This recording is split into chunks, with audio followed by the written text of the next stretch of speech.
My name is Meredith Walker. I'm the Director of Scholarships at Midland College, and I'm excited to be here on the catwalk.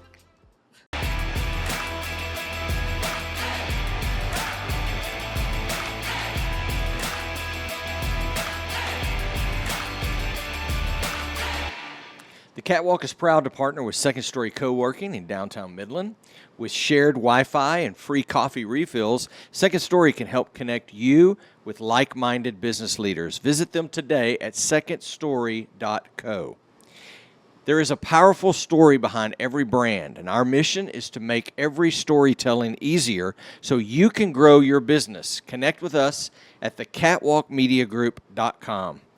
Well, thanks for joining with us again this week. I'm so excited that you are here. I'm your host, Jay Whitlow, and I'm joined, as always, by my good friend Chris over on the controls. And today we are so excited to welcome into the Second Story studio Meredith Walker. Meredith, welcome to the Catwalk. Thank you so much. So glad that you're here. Thank you. Excited about this. We met at Project Blueprint. We did. A community initiative through United Way. Yes. And excited about that. Very. Excited about what's going to happen. But I want our listeners to get to know about you and your story and how you got to Midland College and about scholarships, because I didn't do so well getting scholarships when I was younger, but I would love to hear about that. But first, I got to ask you, before we really jump into this, I was scrolling through your Instagram, and I noticed something that caught me off guard. This is baseball playoff season, and you were recently, I think this summer, at the Braves game? I was. So tell me about the Braves. Is that your team, or? So no, it is not. However, we were there for a work conference, and we like to adventure out and get to know the places that we're visiting. And of course, you know, being in Georgia, we were very excited for the Braves. So it was just a neat opportunity to plug in there and have some time to relax. Are you a baseball fan? I'm not very much of a baseball fan, but that was very fun. I enjoyed it very much. Yeah, pro sports are a lot of fun.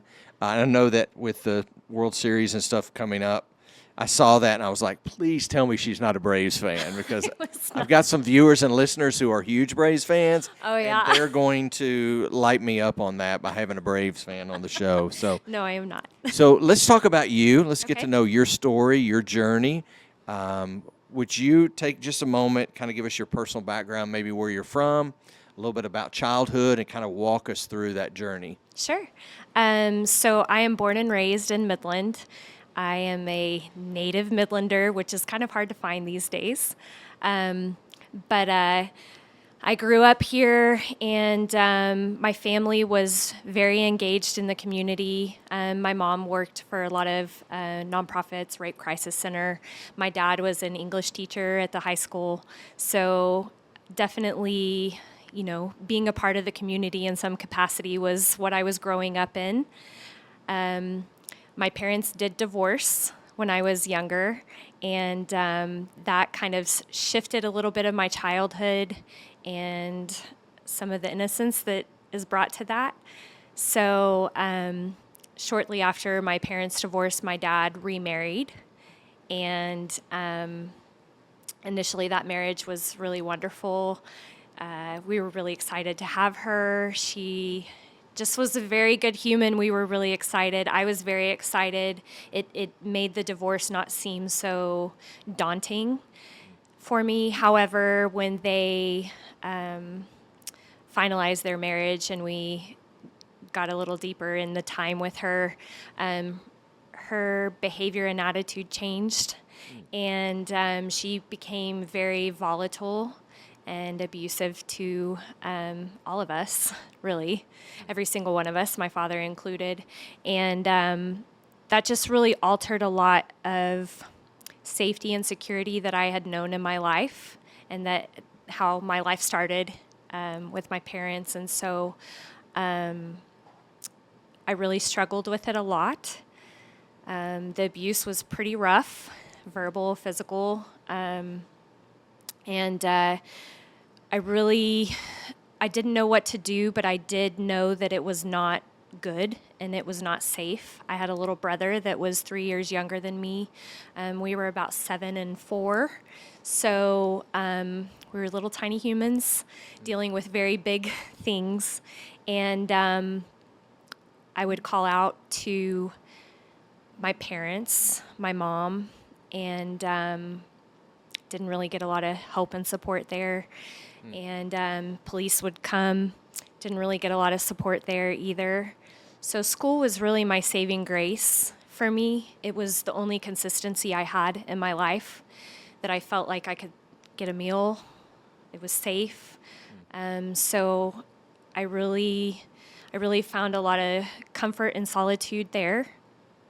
But we were in that relationship, my father was in that relationship for about 4 years. So it got pretty bad and pretty ugly. But finally, he divorced her. But the scars in our family, and for sure for my brother and I, were just very, very deep. How old were you at this time? So during the divorce for that marriage, let's see. So that would have been 11. So right before junior high started for me. And when I started junior high, I was a very broken little human. I didn't know how to trust people.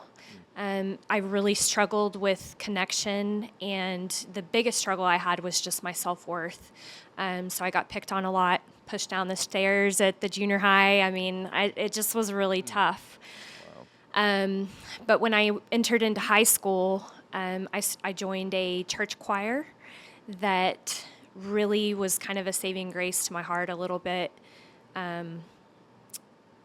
It helped me start seeing that I had a higher purpose, but I didn't know what that was. And I didn't know how that was going to play a part in my life, which is kind of ironic how it did. But so high school, I just kind of survived. I had friends, but just didn't understand how to connect or trust people. And so when I graduated from high school, I entered adulthood with not a very good toolkit to survive. And of course, because I struggled with my worth, I was a very easy target for a lot of very bad people in the world. And so, from childhood until graduation, I really struggled and had a lot of internal fights with how to go forward. And it kind of set the map for getting into adulthood and the barriers that I had to overcome there, for sure.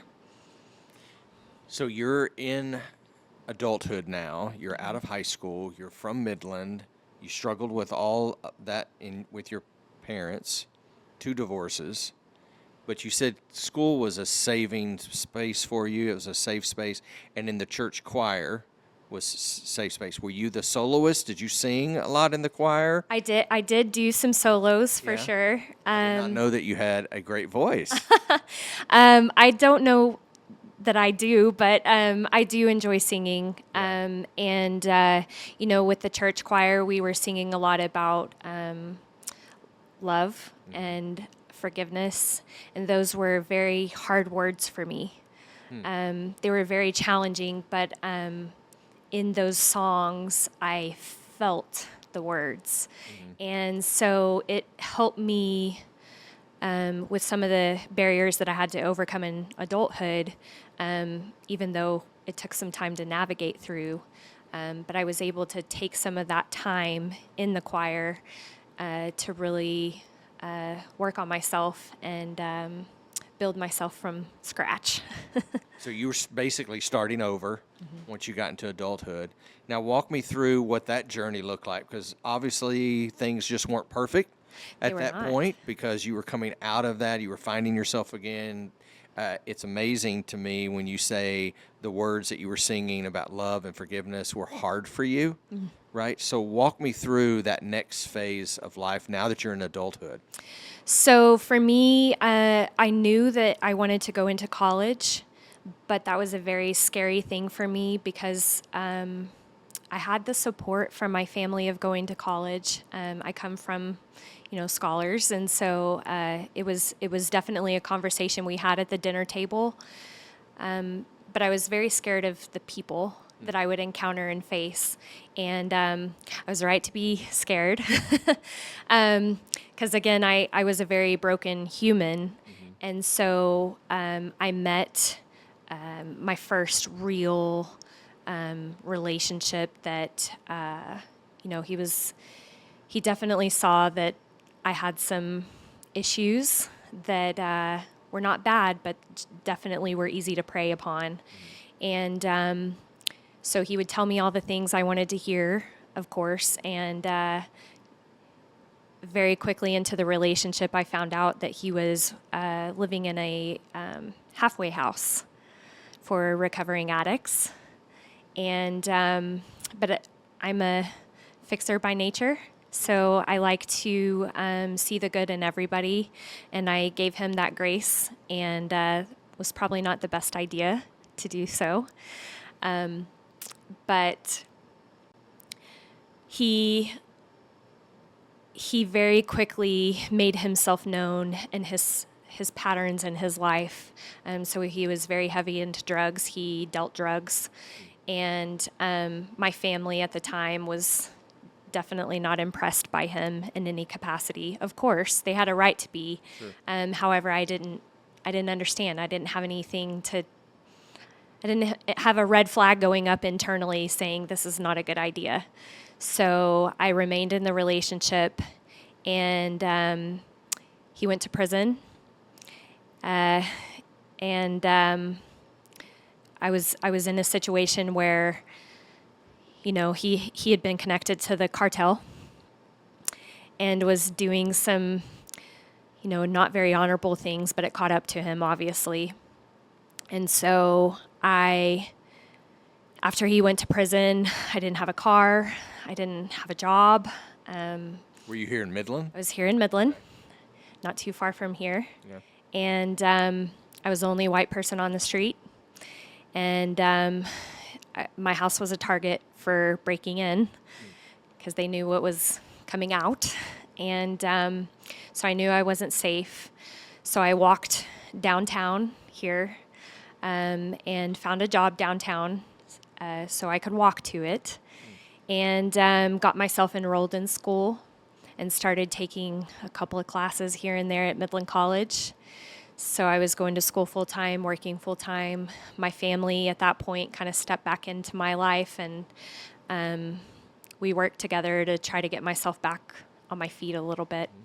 What year was this? That would have been, 2004 and 5. 2000. So I graduated in 2003, and this all transpired. Okay. I was with him from 2003 to 2006. What did you enroll in at Midland College? I wanted to be a teacher. I've always wanted to be a teacher, and so I went into just associates of applied science. So, but it had a teaching Where focus. did you work? I worked for Simperian. We processed leased return vehicles for General Motors. It was my first big girl job. Big girl job, yeah. Where was your brother during all this time? So my brother was still at home. He was going he's to high younger, school. He's right? younger by 3 years. Because y'all So were close, we were very close. right? Because Yes. you talked about in your earlier part of the story that you and your brother was really all you had. Yes. Right? So he's younger. How's he handling all of this now with you and this person you're in a relationship with going to prison? And how's he handling things? I think in a very, it's kind of funny that we've never really talked about it, but we've seen so much trauma together and survived so much together. I think he just loved me anyway, and I really felt that from him. I've always felt that from him, and so I think he was very sad. I don't think he was disappointed. I've never gotten that indication from him. I think he was just very sad.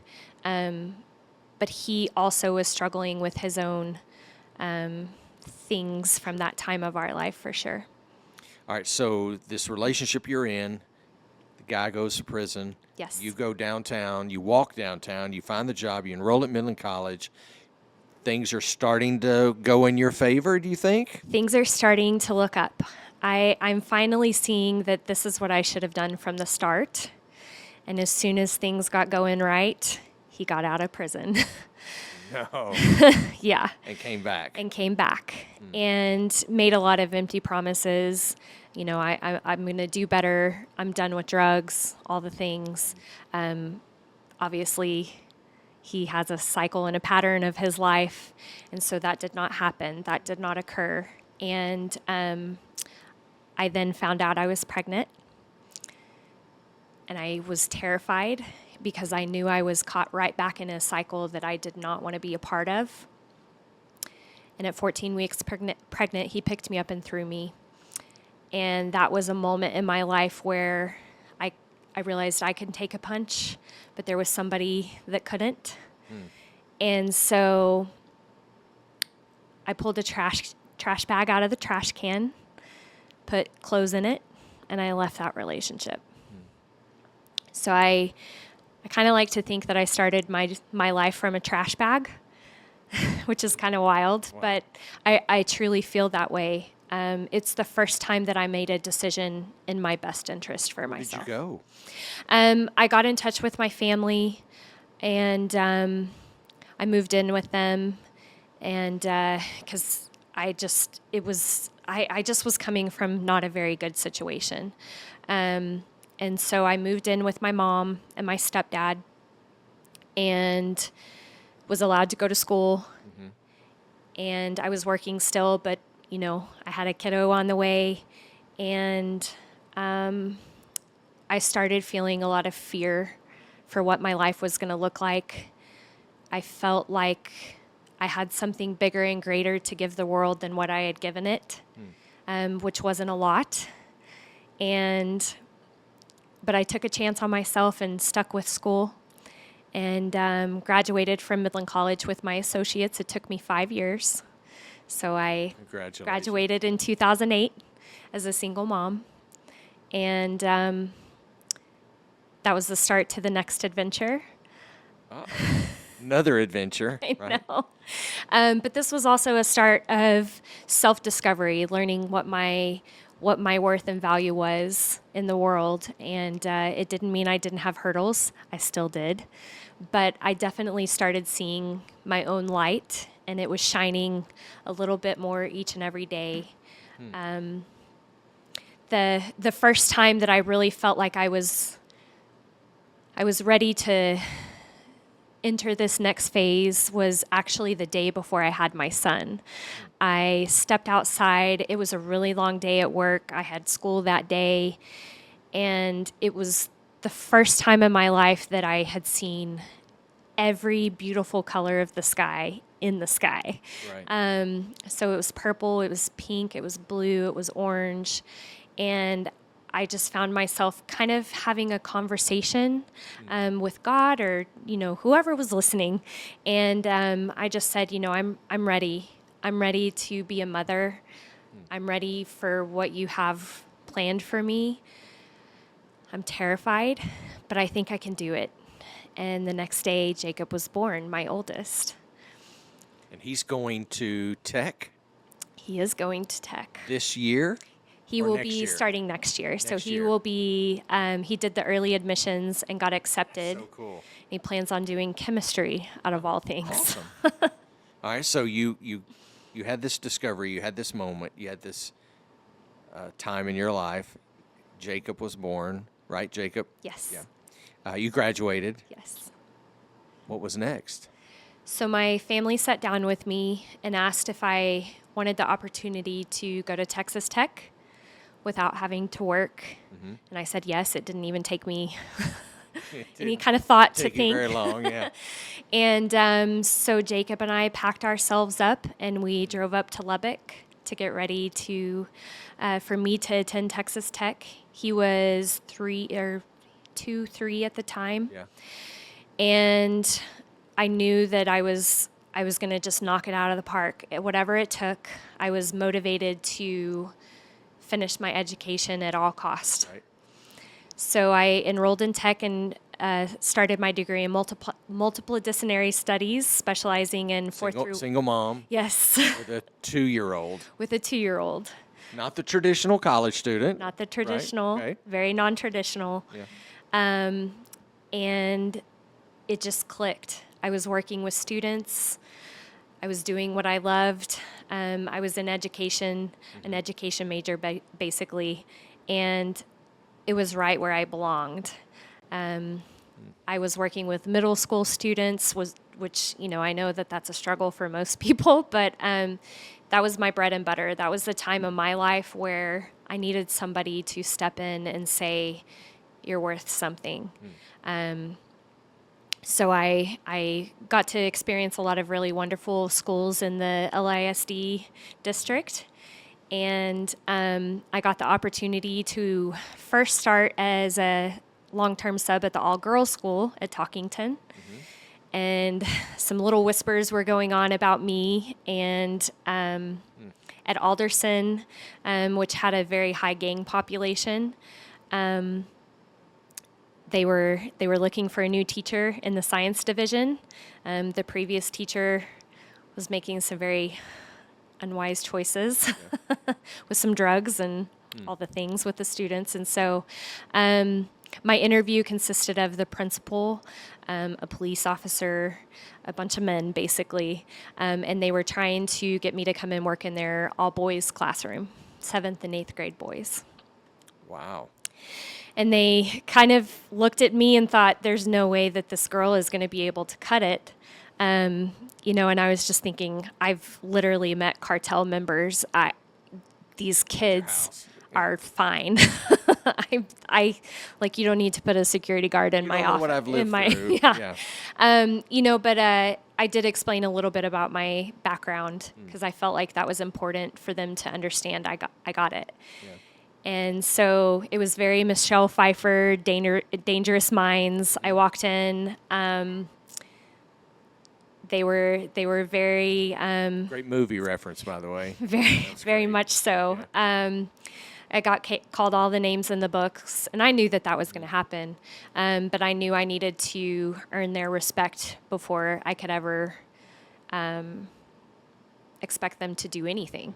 Their test grades were very low. I think about 20% of the students at that point were passing their STAR test. It was the first year of the STAR test, or one of the first years. So I had a lot on my plate. Uphill climb. And, as the students got to know me and kind of understood that I was somebody they could trust, but also I was very firm in my expectations. They kind of loosened up a little bit, and I got to see them be children, which was very huge for me. Working with students that are involved in gangs and students that have no hope at the end of their tunnels, I really understood that. And although I didn't directly draw the connection during the semester, at the end of the semester, and any students I worked with, I sat down and I shared my story. And for those students in particular, first of all, they were shocked. They were like, "Man, that's why you didn't send me to the office for pulling out a wad of cash in the middle of class." I understood where they came from. I understood the community that they were living in and the barriers that they were facing in their own lives. And so my approach was different than most. I was a lot more forgiving and graceful, but also very firm and understanding and helping them understand my expectations of them. So my expectations of them were very high, and I helped them see that they could rise to that. So the end of that first year that I was with them, by the end of the year, they had a 78% passing rate. Wow. And for science, that's a pretty huge deal because, it had a lot of math, a lot of language that they just didn't understand, didn't care about. That's my favorite subject that we covered was mitosis and meiosis. I let them do a rap song to it. So they definitely understood that I got them without even knowing why. Do you think some of that you walked through as younger prepared you for that moment with them? I 100% believe that it prepared me for that. They needed someone like me. And I think it was the first time I realized my path that I've walked is going to do some really wonderful things in this world. I just had to be very intentional with it. I had to, I say this line to students all the time. One of the hardest lessons I ever had to learn as an adult is how to be proud of myself. It, and it truly is something that most students struggle with, no matter where they come from. And so, it definitely helped me recognize that I had a lot more to offer than I realized, and they helped me see the impact that my story could have. Because it's not for everybody, you know. Some people would just be totally thrown off by it, but for those students in particular, it was very important to them. I think there's times when people they get into that situation where they don't see that there's going to be good coming out of this. I love what you said, that now that you have something to offer the world, that I think you probably have always thought you had something to offer at some point. You just didn't know how that was going to manifest itself. Yeah. You didn't know how it was going to come to the table because you had all these negative things happening, and it's like one roadblock and one speed bump after the other.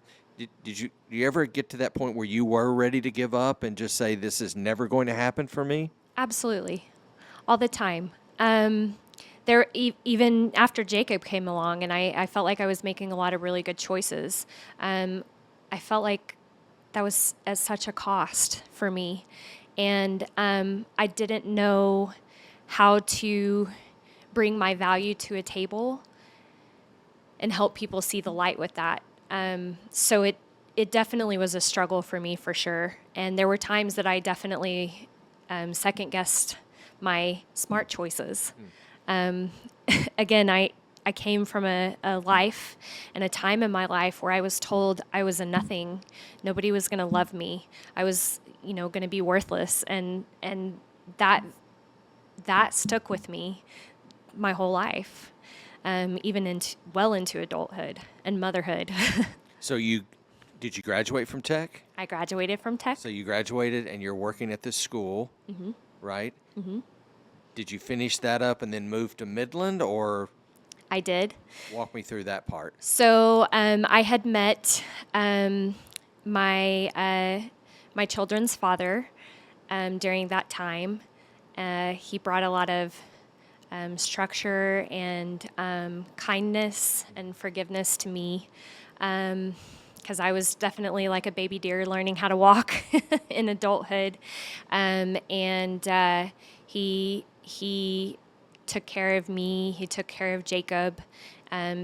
Definitely gave us a sense of security and protection that I wasn't used to. And so we did move back here to be with him, back to Midland. And we just did the family gig for a while. He was working in the oil field, and we collectively decided as a family that cost of daycare was too high. And so, because we started having children, and so he gave me the opportunity to stay home. So I stayed home for 6 years, and it was. How many kids?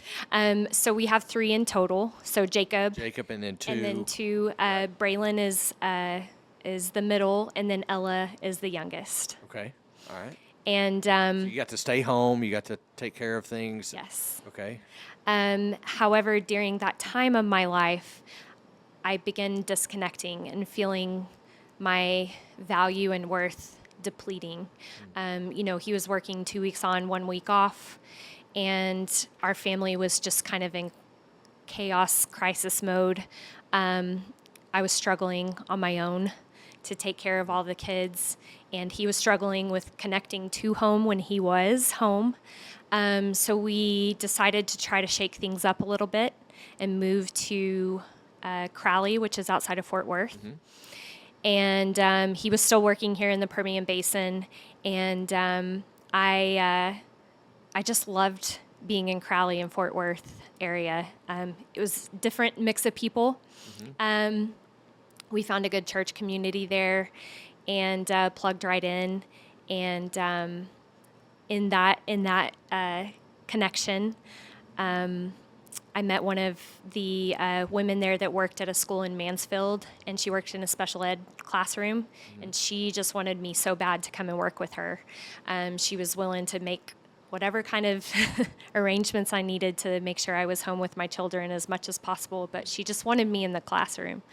And so I agreed to come on and be a special ed aide, just to kind of connect with the students and get back into the classroom. And so we did that for a little bit, but our family was breaking. We were not okay, and some unfortunate things happened, and ultimately led to a divorce. So the divorce brought us back to Midland, and a law firm here in town.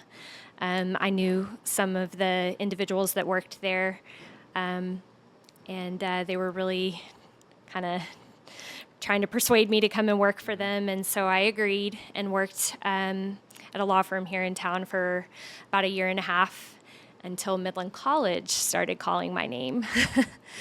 And so I missed students after working at the law firm. And so I took the job at Midland College in the financial aid office. And do you think your calling is students? Yes. I think my calling is working with students. However, I think it's a lot bigger than that. And higher education surely showed me. Sure. I know now that students need to see and connect with someone like me. A lot of students in our institution are non-traditional, so they're coming with families, they're coming with a lot of life under their belt, and they're wanting to do our technical programs and our paralegal programs, and but they need somebody to give them a way to the end. And I found that as I got to know students, my story was very valuable into them making the first step into education for them. So I was a light resource, and I didn't even know that that's what I was. So I would say, yes, my calling is working with students, but my connection to them and with them is a little alternative and different than, here, let me just tell you about college. It's, here, let me tell you about the struggles you're going to face. Let me tell you how hard it's going to be. Let me tell you what you need to do to manage your time effectively.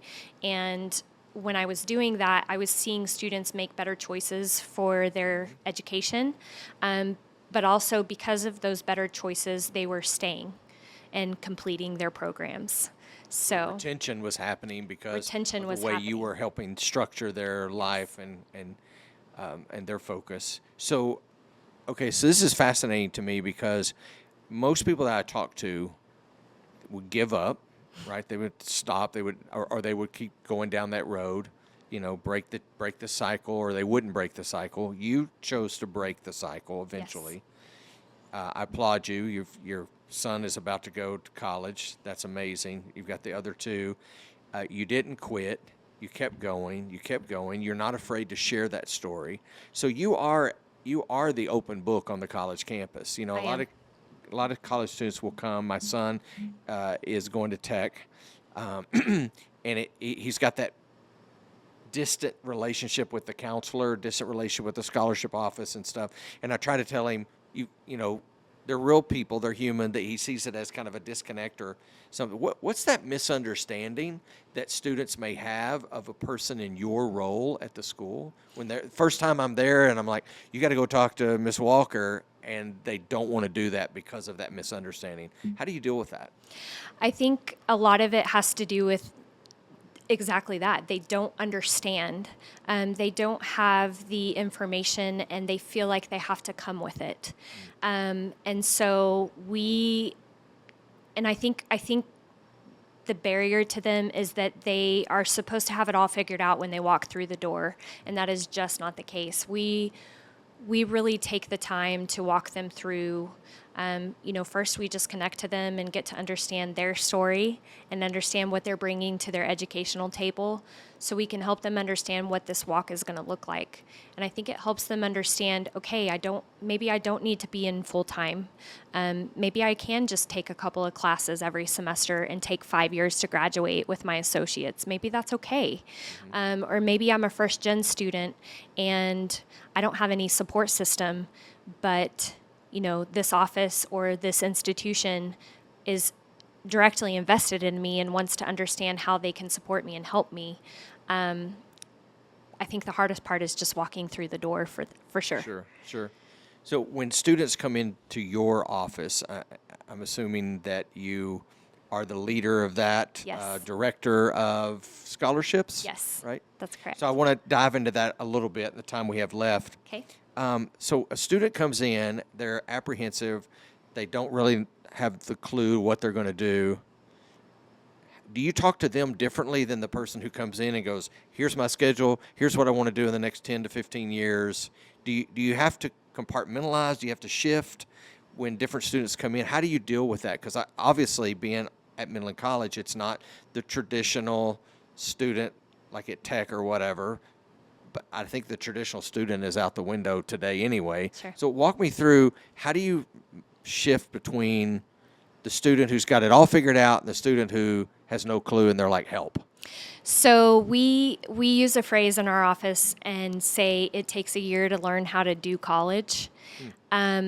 We don't mean the academic portion at all. We mean who to communicate with on a campus, questions to ask specific departments to get assistance or support or information from. So when a student walks into our office, whether they have it figured out or not, our first question is generally, tell me about you. What do you see yourself doing? Who do you go home to for support? Where do you sleep at night? Where are you going to study for your classes? So we are not engaging in the financial component or the academic component. We are doing what we're doing right now, which is trying to connect and get to know our students. That way, when they do ask a question, we understand where their barrier is. For some students, the financial component is the biggest barrier for them going to school. Sometimes it's that they don't have a support system to go home to, and they need somebody to identify that they can communicate and talk to them. So we kind of take a different approach, but the end result is always to get them enrolled and registered at Midland College, for sure. What's the best part about your job? I mean, really just connecting with the students, understanding who they are, what their value and worth is that they bring to the table, and helping them understand that just by being there, they're already doing something magical in the world for themselves. And I use the phrase again, they need to learn how to be proud of that. Because a lot of students in our community come with very sad stories. They come with a lot of struggles, even if they come from a, very secure home.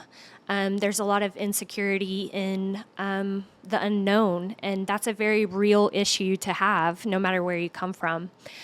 So we really try to get to know the students, and it's very important and valuable. So then when I'm taking donor funding and making it an investment in the student, I'm very intentional with that investment on the donor's behalf. What's the best part about Midland College? I really think it really is a place for the community. It's where the community can find resources, whether it's with the PPDC, with oil and gas companies that are helping getting their their staff trained up in some safety courses or some programs that are affiliated with their jobs. We're engaging with partners like MISD with the C3 initiative, College Career Connections, to help our high school students understand the opportunity of college and the value of that from 6th grade to 12th grade. For sure, we're using our career and technical programs to engage our non-traditional students that are working in the oil field and they're tired but they have very select skill sets that they bring to the table, and so we have some opportunities for them as well. So the idea of a community college being for the community, that's the best thing about Midland College for sure. Well, I want to ask you about your involvement in the community. Before I do that, I know that you probably have seen college scholarship applications, people sending those in. Is there one that stands out to you that's like really hilarious, or one that's really well written, or something that like a memory of like seeing something that draws your attention? Because I'm always thinking when I talk to educators about the movie Legally Blonde, you know, and there's a couple scenes where she's making her application into Harvard, you know, and I'm like, is that really how it is? So do you have one of those applications that just kind of makes you laugh or stands out that you remember? So the amazing thing that we have done in our scholarship office in regards to application is we actually took our application away. Really? We saw that as being a huge barrier to our students and our community members that they're already taking the step to do education, and then we're just putting another application in front of them. So we removed that barrier and used their federal data with their FAFSA application and some of their just student record data to identify their needs as a scholarship student. So in regards to finding an interesting application, not so much. We don't have one anymore. So how does that work? You just got rid of the application? So did. if I was coming there, I filled out the FAFSA, that gives you the information that you need to determine the level of scholarship that I get or receive? Yeah, so our 3 requirements are that we have students complete a FAFSA or a TASFA application.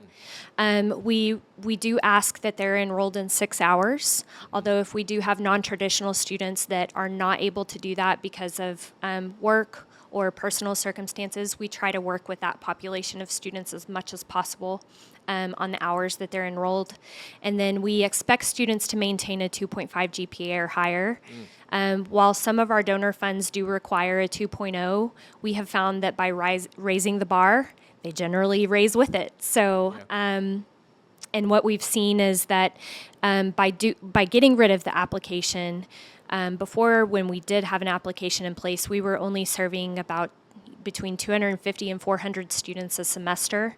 Now we are looking at over 3,000 a semester for scholarship opportunities. So we're able to take that information and be very intentional with our donor funds. Wow. Do you think you'll always stay in that role at Midland College, or do you see yourself moving up? I really like what I'm doing right now, and I feel like there's an opportunity for me individually to acquire more scholarships that are on campus. Initially, they've kind of been spread across the institution, and they're starting to umbrella them all underneath me. But I thank them for pacing that, so because they're big. So your load's It's a going lot. to get heavier, right? It is getting heavier. But by doing so, we're going to be able to provide a little bit more consistency to our students, consistency to our community members that are our wonderful donors. So it helps people understand what they're getting themselves into. You know, Meredith, you mentioned at the beginning of our chat that you were in a family that they were involved in the community, right? You saw that at a young age. Where are you serving right now?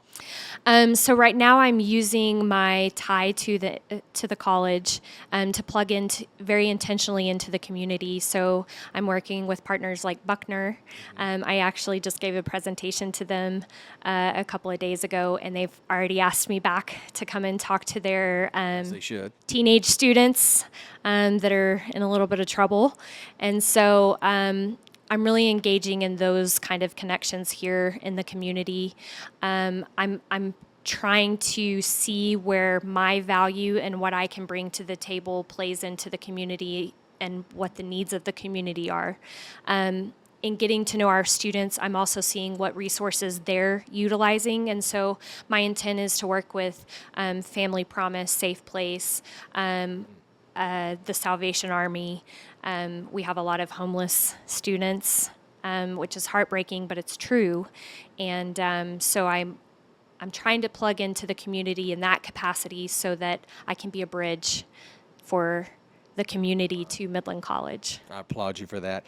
Well, I want to say thank you for being here. I want to wrap things up with a couple questions that I always ask everyone. So we're sitting at this table and having a conversation, and I'm a big advocate that we determine who we listen to and who we allow to pour into us. So who's that person or persons that you allow to actually pour into you? So my answer to this is very unique. So my response to that would be, just like it takes a village to raise a child, it takes a much bigger village to shape an adult. And so I've looked at all relationships throughout my life, the good, the bad, and the ugly. And I've seen them as ways to learn lessons. So I would argue every person that's come across my path has been somebody that I have learned from and that I have grown from, and that I can take something good from. So to me, it's not an individual. You know, I could sit here and say my grandmother, I could say my father, I could say my brother, I could say some of my friends, the church members, but really and truly it's everybody. It's everybody that's helped me become who I am. And sometimes it's been the single mom at Walmart that I bought their groceries because somebody did that for me one day. So to me, it's not an individual. It's everyone. It's everyone has helped. I look up to and I value and appreciate their time in my life. What do you want to be known for? That's a hard question. I think for me, I want to be known for someone that created impact around me and helped people see their own worth. And I want to be known for someone that showed people how to do that. So, I can't sit here and tell people to be proud of themselves if I can't tell them what that looks like. And for my life, you heard that's a very crazy story, but it also helps you understand why that was a struggle. And so I think I want to be known for helping people find their value and worth and what they can do with it in their community.